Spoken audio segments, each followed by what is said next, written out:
Hey there, how's it going? I am live. Hey, how's it going, everyone? I am live and super excited about hanging out with you guys for a few moments. I'm sure that many of you had an opportunity to look at the title of this conversation, and it's an interesting one. We are talking about abortion today. Let's talk about abortion. I want to welcome you all from Facebook and Instagram, YouTube and TikTok, wherever you are. And I'm super excited to be here with you today and to share with you. I know that when I put the message out there that I didn't put the time. We have a lot of things going on in the Brown household today. So my awesome son is in town, and he's like, he just wants to get out and about in the city of Houston. So I didn't have an exact time that I wanted to come on, but I said, well, this is a good time.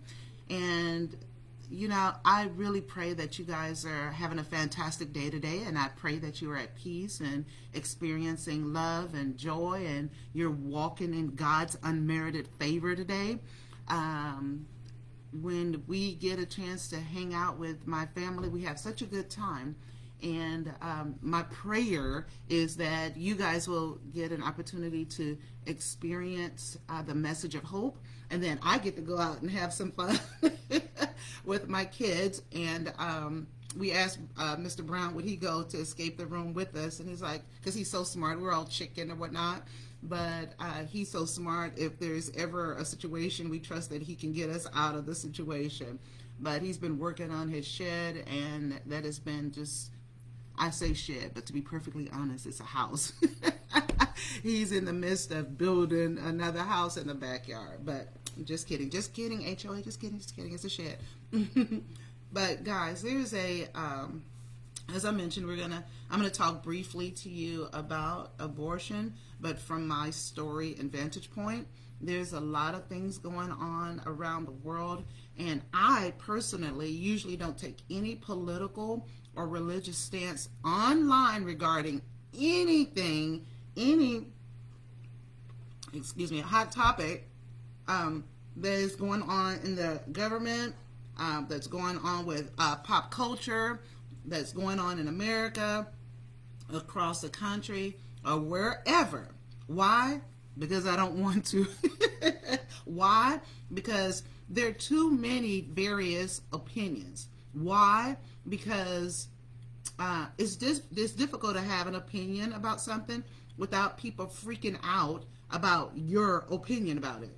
Why? Because after a person or a group of people, they scream for a little bit and they go back to living their lives, but people's lives are disrupted, and they are left huffing and puffing and tossing and turning and playing the scenarios out in their mind, so much so that they feel like they're losing their mind.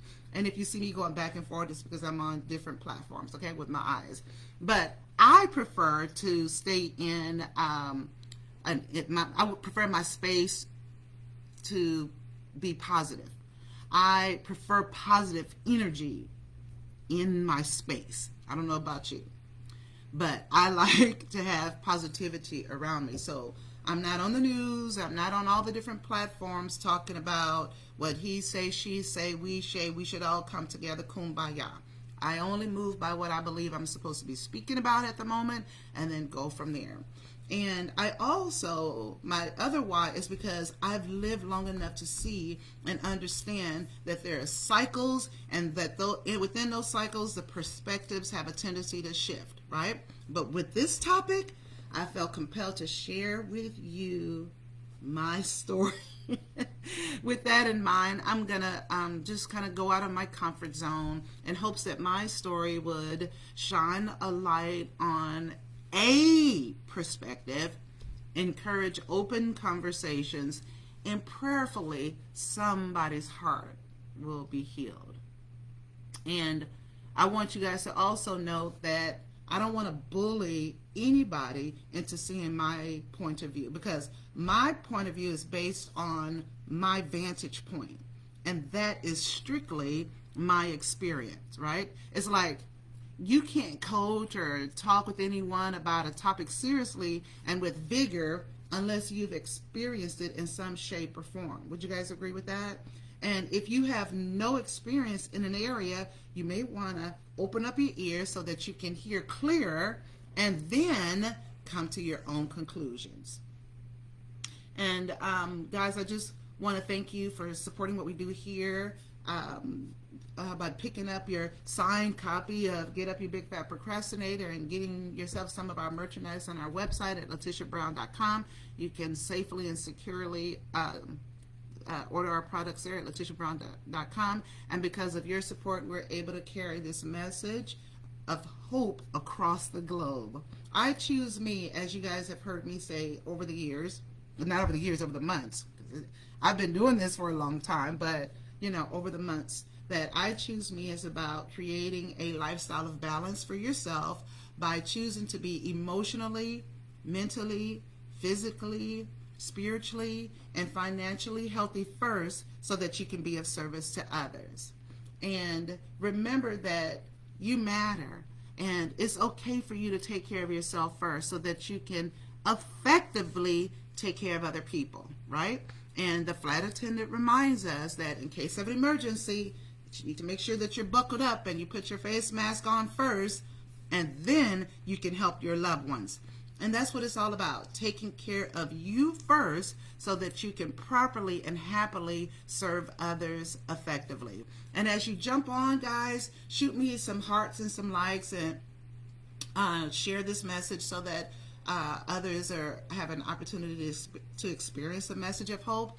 And also, if you have questions or if you have comments, please feel free to share your comments or your questions. As I mentioned, this segment is called Let's Talk About Abortion. And as a disclaimer, I am not saying that a person should make a decision to have or not to have an abortion. Got it? I'm only sharing my story, and I pray that you find comfort in knowing that there is hope on the other side of any decision that you choose to make. And I know that this is a tender subject, but as I mentioned, I wanted to share my story. And the best way that I can do a portion of this message is by giving you or sharing with you an excerpt that is in my book that's called No Trace.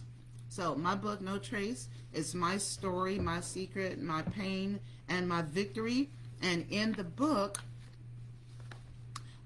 chapter 8 is called Abortion and Miscarriages. And again, if you don't mind sitting back and open up your perspective about a situation that happened with me, and then we can share from there, okay? So I'm reading from my book, No Trace, and I encourage you to get one as well. But I was taught that having sex would sometimes lead to pregnancy. As a teenager, I understood what they were saying on the surface, but I didn't connect the dots that pregnancy would also lead to raising a child for the next 18 years. Instead, I listened to the temptations of the flesh and the boy saying, "If you love me, you'll do it." And in my young mind, I figured if the boy liked me, then undoubtedly it was okay to concede to his begging. Mamas have an instinctual way of finding things out about their children. They may not tell you they know, but they know. As I was playing around with my friends, attending school and playing sports, I was oblivious to the fact that I had missed my period. My mom asked, "When was the last time you had your period, Tish?" I think she noticed something different about my body that I wasn't aware of. She knew what a pregnant body looked like, even if I didn't. I think I knew too, but I was too afraid to say anything out loud. I remember writing a letter to my dad in California about how I was feeling, but I had no intentions of sending it to him. I thought I needed to tell someone what was going on with me, but I was too afraid to talk with my mother. She was already raising 3 daughters by herself. As mommies often do, she found a letter. She took me to a clinic to take a pregnancy test. The test was positive. A decision was made to have an abortion. As a teenager, conceptually, I knew there was a baby inside me. But there was a disconnect that took place when we decided to abort it. I thought my future was set as a student athlete and a model. Therefore, having a baby as a teenager was not an option for me. I'm sure my mother was devastated, and she probably went through her own grief. When teenagers make lousy decisions, they rarely think about how it affects their parents. At that time, I didn't have the full capacity to understand what having an abortion meant. I knew it meant I was pregnant, and when I went to the doctor, I wouldn't be pregnant anymore. I had never been to an OBGYN before, so I never had the cognitive experience of lying on a table and putting my feet in a stirrup and have someone probe around inside of me. As my mom and I drove up to the clinic, people were marching around outside with signs of pictures of dead babies with words like, "Abortion is murder," and "God hates abortions." Some people were pleading for me to not go in. My body began to shake violently, and my nerves almost got the best of me. When it was my turn, they took my blood pressure and weight, had me to change into this little gown, and placed me on the table and asked me if I was ready. The room was cold, sterile, creepy, and uninviting. The only framed picture on the wall was something about Planned Parenthood, and there were no magazines to read. I was petrified. I didn't have my mommy next to me to hold my hands and assure me everything would be okay. The best comfort I received was the attendant's general explanation of what was about to take place while leaving out specific details. The anticipation of what would happen next was overwhelming. The room was freezing, and I had felt incredibly lonely. In that room, no one cared about how I was feeling. No one cared about the images that were trampling through my mind. There was nothing to catch the uneasiness I was feeling on that table.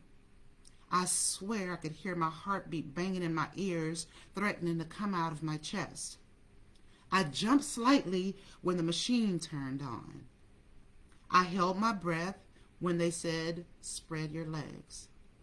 The sheets draped my legs, so I had no visual of what was going on down there. They inserted something inside me that hurt when it penetrated through. And then the real pain hit. The suction sounds were deafening. They were actually removing the baby from me. My mind was reeling with questions. What did it look like? Was it ever breathing? Could it feel this pain? Did the baby know what was happening to it? I won't paint a further picture in your mind, but that was by far one of the worst experiences I've ever encountered. When it was all over, the guilt, shame, embarrassment, and loss was almost unbearable. Additional thoughts flooded my mind. Would God ever forgive me? Was God mad at me? Was I going to hell now? What happened to the baby? Was it a boy or a girl? Did they go to heaven? Is there a heaven? Were the people with the signs outside of the clinic correct? Was the baby a real live human in my belly? Was I a murderer? At that moment, I determined in my mind that internally my body was ruined and that God would never allow me to have another baby. And I was sure he wouldn't forgive me. The nurse gave me some big old pads to control the bleeding, a prescription for pain pills, and then sent me on my merry way. And that's an excerpt from my book. But a few years later, I got married and experienced a miscarriage. I thought I was damaged goods and could only think about the decision that I made all those years ago. I went to the doctor. By the way, with the miscarriage, I was devastated. My mind was just all over the place. But I went to the doctor and had a D&C done, which is the scraping of the cervix to remove any remaining tissues. It's sort of like an abortion. Later, I spoke to a specialist, and they said I had all these tumors in my uterus and in my cervix. They were everywhere, and that I should consider having those tumors removed. Well, I did have this surgery. It's called a myomectomy. But when the doctor went in, it was way more than she thought. She said it was the biggest mass she had ever seen before, and it was very difficult to remove. There were several tumors in there. While I was in surgery, I had to have a blood transfusion, and it was touch and go throughout the entire surgery. After the surgery, she showed me and Gary this mess, and couldn't believe it. You know, she said that they were going to study it. It was just something they hadn't seen before. And she also told me that the chances of us having a baby or being able to sustain a pregnancy would be slim. There was too much damage. She said I needed a hysterectomy, but she chose to not give me a hysterectomy at that time. And y'all, me and my husband, by this time we were saved. We knew about faith a little bit, and we decided that we were going to pray, and we were going to believe God that he would restore my womb and speak life to my womb. We called Zachary's name before he was even conceived. I remember one day driving in the car, and my little sister Tiffany was in the car, and I believe my cousin was there, and they were helping me do some things. I was the volleyball coach at Rice University at the time, and I turned to her and I asked her to look at the calendar and count backwards. At that time, I realized that I hadn't had my period. So I went to the doctor, and this is just months after having this myomectomy. So I went to the doctor, and I found out I was pregnant. Listen, y'all, they said I wouldn't be able to have any children. But Gary and I made a decision to pray and to ask God, will he heal my womb? And that's exactly what he did. We were super happy. We were elated, actually. And we just kept, during the pregnancy, because I had the miscarriage before, we just kept speaking health and life into Zachary. Well, the praying proof is in the pudding.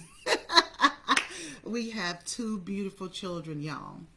And in the midst of all that, and the love that I have for my family, and all of the prayers and the seasons of life that I've experienced, I look back now and think about how different my life would have been had me and my mom not made the decision to have the abortion.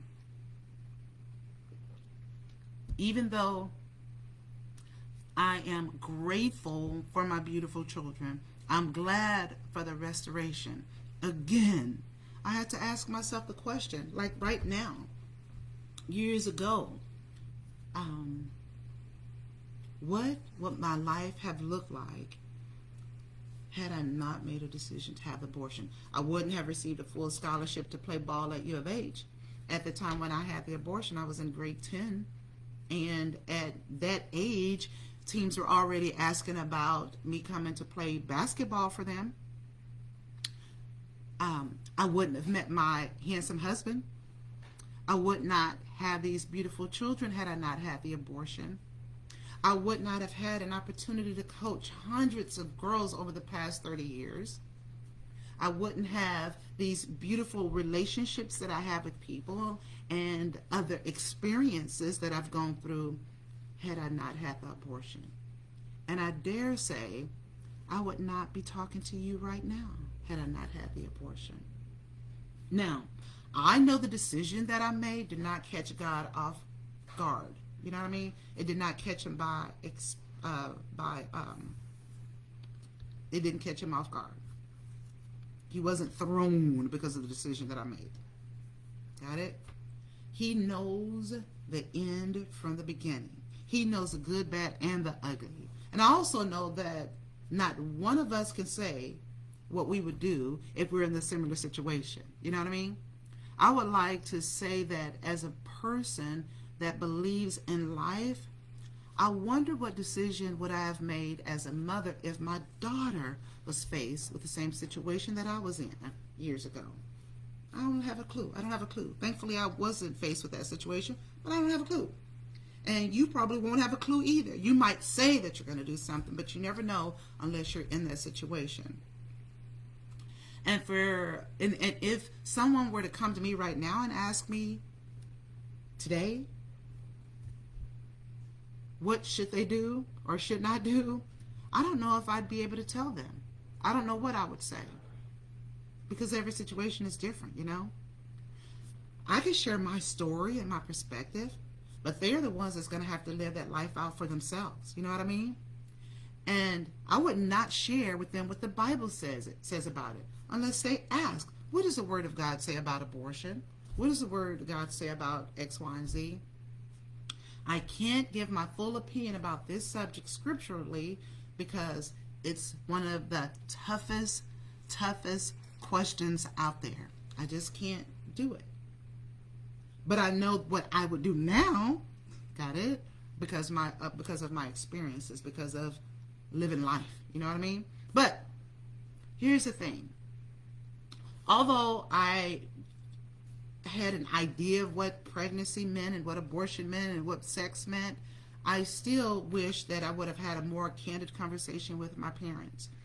And so I had, me and my husband, we made a decision about this topic, and there were 6 things that we brought to the attention of our children. Number 1, we told them, if you have sex before marriage, here are some of the possible outcomes. If you have sex before marriage, here's some of the possible outcomes. Number 1, we told them what sex is in detail, what that was about. We shared with them about protection, whether it's with the pills, the condoms, or whatever. We also talked to them about the unprotection, not being protection aspect. We laid it out clearly what all that meant. We also talked to them about the pulling out method, or myth. Let's call it a myth, the pull-out myth. The bottom line is that we had a conversation with them. You guys get it? Number 2, we talked to them about it from a spiritual perspective, including that they would be giving up the most precious part of themselves away to someone who absolutely didn't deserve it. And quite frankly, all that they really wanted to do was suffice the flesh at that time. You know what I mean? Number 3, we told them that 80% or so of middle school age kids that are having sex also have HPV. And to be quite frank, they were just spreading the disease amongst each other. In the school and in the neighborhood, they're just hanging out with their peers, and it's just going in circles. Then, Mama got a little rough. I had to pull out a picture.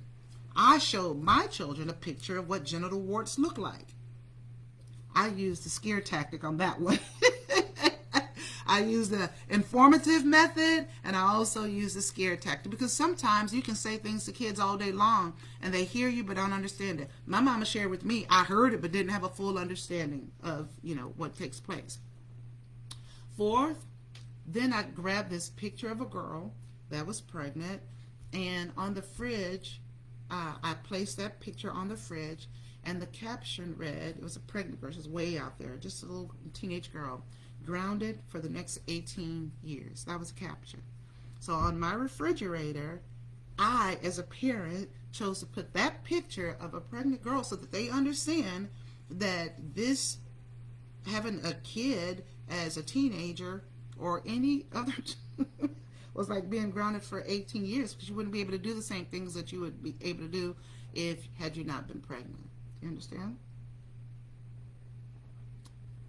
And number 5, we share with them that you have to stop everything that you're doing and bring some income in. So you need to be able to sort your baby, because it's your baby. It's your decision. Because I've told you over and over and over and over again about the consequences. So whatever it is that you were doing in your athletics and whatever, your music, whatever, it may have to come to a halt, because you're going to have to bring in income. That's what I shared with them. And lastly, we have family meetings. We have family meetings every month, sometimes weekly. And we talked about everything. And we left the door open for our children to talk to us about everything, including, Mom, I'm thinking about you know what, right? So I had these tough, unorthodox conversations so that I can parent and teach my children the best way I knew how to, based on my previous experiences. I wanted to make it crystal clear to them what all of this meant and what was going on and what are some of the possible outcomes. So for you, with your children, have a conversation with plans of how you would handle this subject if it comes up. But you can do it beforehand. And if you are a woman or a man that is constantly having unprotected sex, can't control yourself, and you find that having abortions is somehow cool and it's an easy fix, maybe you just need to check on yourself.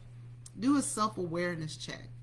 Check for your mental and emotional and spiritual temperature, as well as your self-esteem. Make sure that you're feeling healthy and that you're choosing yourself. Maybe ask yourself the question, am I ready for the consequences of what happens when I have unprotected sex? And if you're cool with the consequences, then you're cool. But hopefully after this conversation, you can at least pause when it's time. And listen, I cannot imagine having a baby in my belly that I prayed for and believed God for, and then turn around and say that that baby that's in my belly is not human. My mind just doesn't compute that way. However, it's my mind. It was my baby. And now they are 25 and 27 years old and almost ready to start their own families. Although I believe in life, I understand that people have to make decisions for themselves.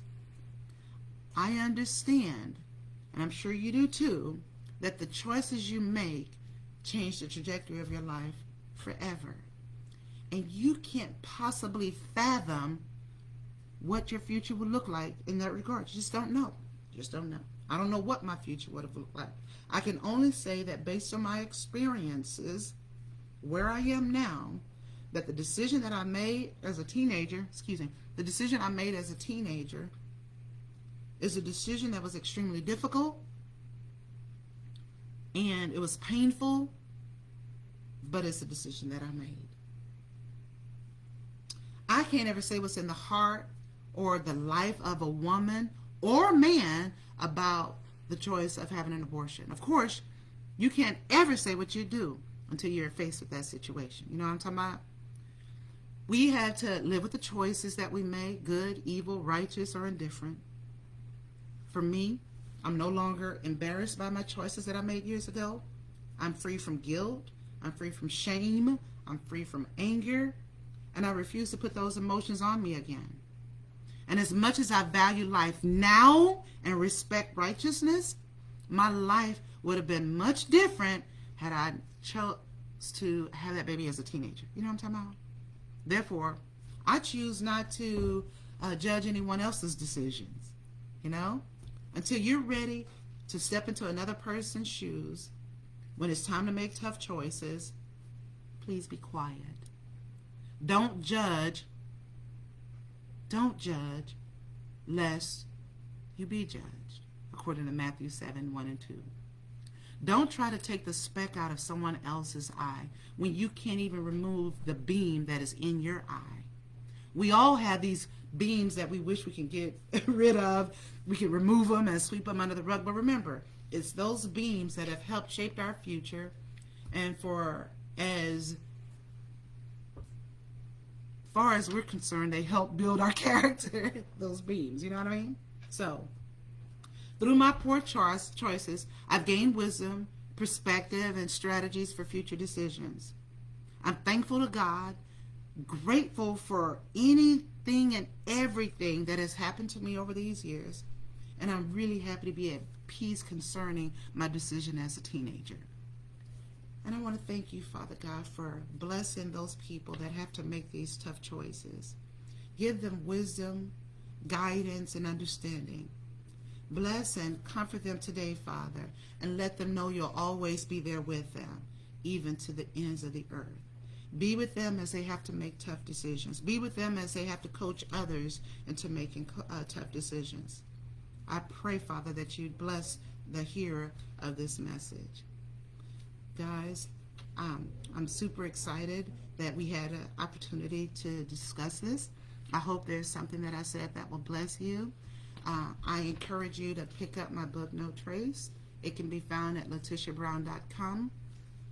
In the book are a lot of life stories, and at the end, there's no trace of the decisions that I've made and some of the tough decisions that I've made. And at the end of each one of the book, so we're just talking about abortion and the miscarriages, right? But at the end of each one of the chapters, there's group questions for discussion regarding abortion and miscarriages. And there's a whole bunch of other chapters in here as well. It will be great for small groups, Bible studies. I think it's important that people touch other people. That's important because your stories can help change somebody else's life. So get a book, get 30 books, get 50 books, and begin sharing these very tough conversations with people. Share them with your children, share them with your loved ones, share them in groups, women's groups, men's groups. It'll take the guesswork out of having those discussions because all the questions are preset for you. And you can visit my website at LetitiaBrown.com and pick yours up. And again, I hope that you're choosing yourself today, and may God bless everything that you touch. And I love you all. Take care. Visit the website, LetitiaBrown.com. Blessings to you. Bye-bye.